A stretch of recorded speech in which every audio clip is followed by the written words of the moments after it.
Acho que estamos à volta disto há 4 meses. Foram seguramente largas centenas de quilómetros que fizemos em busca destas histórias. As maiores dificuldades foi tanto do lado da Igreja como do lado das vítimas abrirem-se para falarem connosco. Presencialmente, sempre que tocávamos no assunto, parecia que a expressão facial das pessoas que abordávamos mudava e fechava-se completamente.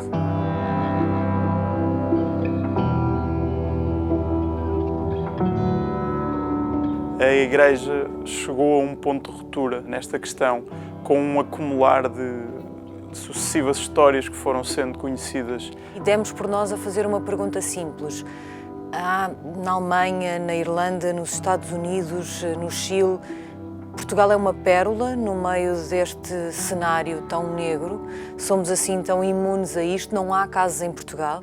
É difícil ter um tema mais importante do que este. Abusos sexuais, na Igreja, é um tema que iria mexer muito com os nossos leitores e com os leitores portugueses, não é? Nós não partimos para este trabalho com a ideia de passar uma mensagem ou com uma tese para comprovar. Nós queríamos, de facto, perceber qual era a verdadeira dimensão deste problema em Portugal. Percebeu-se logo de início que não era uma coisa para ser feita numa semana, não é? E também não era uma coisa para ser feita por uma pessoa. Que a ideia foi juntar um jornalista que percebia muito de Igreja e uma jornalista que sabe muito bem como é que funciona a justiça, a força e o conhecimento de um e do outro, para tentar descobrir o que é que haveria por aí que estava a escapar a toda a gente. Admitíamos a possibilidade de termos 2 repórteres envolvidos num trabalho que podia levar alguns meses e que no final não tivéssemos nada para apresentar aos leitores. A primeira vez que achei, se calhar vamos ter aqui alguma coisa para dar aos nossos leitores, foi logo na nossa primeira reportagem, na nossa primeira saída, que foi para o Funchal. Fomos para lá com a informação que havia um padre afastado de funções por uma suspeita de abuso sexual, em que apenas sabíamos de 2 processos que ele tinha, que já tinham sido há mais de 10 anos, e descobrimos que afinal havia um outro processo recente e que foi por isso que ele foi afastado e que a Igreja nem sequer o tinha denunciado à polícia. Foi mais tarde uma Comissão de Proteção de Menores que denunciou. Quando consultámos aqueles processos e percebemos o que tinham sido aqueles processos, como é que aqueles processos tinham acabado arquivados e como é que a Igreja tinha lidado com aqueles processos, designadamente não investigando e mudando o padre de paróquia, nós aí percebemos que, de facto, a história não estava totalmente contada. E aquilo que nós acabámos por descobrir foi que Portugal não foge, em alguns destes casos, a um padrão que é um padrão que também foi descoberto nas investigações que foram feitas noutros países.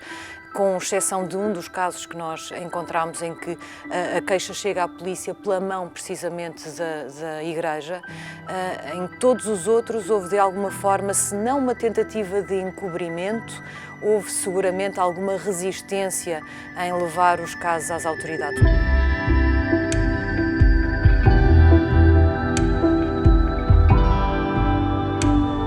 Contactámos com muitas pessoas, desde familiares de vítimas, muitos padres, muitas pessoas ligadas à Igreja que de alguma forma estiveram relacionadas com estes processos. Não podemos esquecer que a Sónia Simões e o João Francisco Gomes foram confrontados, ou confrontaram-se eles próprios, com histórias horríveis. Histórias muito delicadas, histórias muito impactantes para qualquer pessoa com um bocadinho de coração. É fácil para qualquer ser humano, nessa situação, mesmo que jornalista e mesmo com todas as capas que um jornalista tem que ter, às vezes ter dificuldade de se distanciar e olhar para a história com outros olhos. E eu tentei que o trabalho de edição à distância fosse isso mesmo, que eu pudesse ser a pessoa que os obrigava a olhar para as coisas com a devida distância.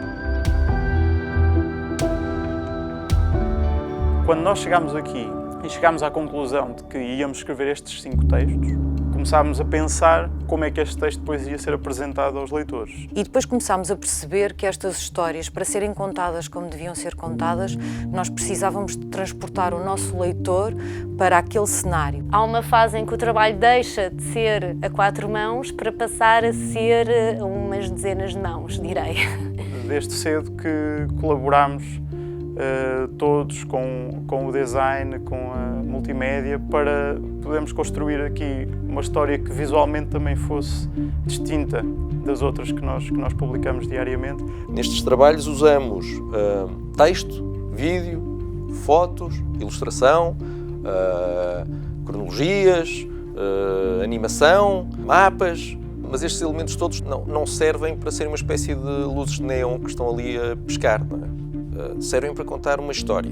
Às vezes coisas tão simples quanto nós mostrarmos num mapa como os sítios onde as coisas aconteceram e os sítios em que elas foram investigadas e eventualmente condenadas na justiça aconteceram ali num espaço tão pequeno que nós conseguimos mostrar nesse mapa em que tudo aquilo andava ali muito próximo e mesmo sendo muito próximo durante muito tempo, em alguns casos ninguém se apercebeu e ninguém agiu. O texto esteve em permanente mudança até ao último segundo, porque nós quisemos incluir o máximo de informação possível. Enquanto web designer, o meu papel aqui é fazer com que o texto ou a experiência do utilizador, do leitor, seja menos monótona e mais rica. Tudo tem de ter muito propósito, não é? Não faz sentido estarmos a ter uma animação só por ter. Optámos pela ilustração precisamente por haver essa dificuldade de termos pessoas neste trabalho, pessoas a darem a voz e a darem a cara à sua voz. Como é que se ilustra uma história de abusos sexuais na Igreja?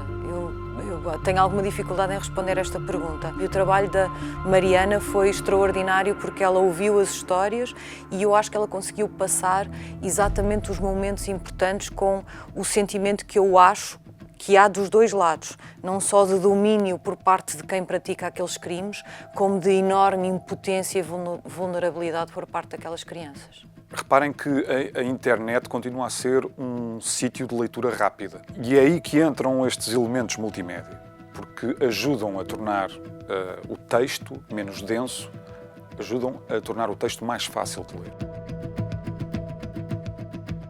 Não há nada pior numa sociedade do que áreas de sombra, do que ter vastas zonas de que ninguém fala. E o objetivo aqui é pegar num projetor e iluminar essas áreas.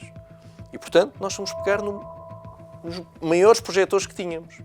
Fomos pegar em todos os projetores que tínhamos na redação para iluminar isto e começarmos a perceber o que é que se passa. Felizmente que eles conseguiram chegar a um trabalho que é importante para alertar para a forma como as coisas ainda acontecem e para a forma como estas vítimas são tantas vezes desvalorizadas só porque a pessoa que está em causa do outro lado da barricada é o Sr. Padre. Nós temos aqui indicações concretas do Vaticano para aquilo que deve ser a atuação dos bispos e temos muitos bispos em Portugal que não fizeram isso. E, portanto, talvez este contexto, esta reunião no Vaticano, seja uma ótima oportunidade para a Conferência Episcopal Portuguesa investigar e produzir um relatório que diga verdadeiramente qual é a dimensão deste problema em Portugal.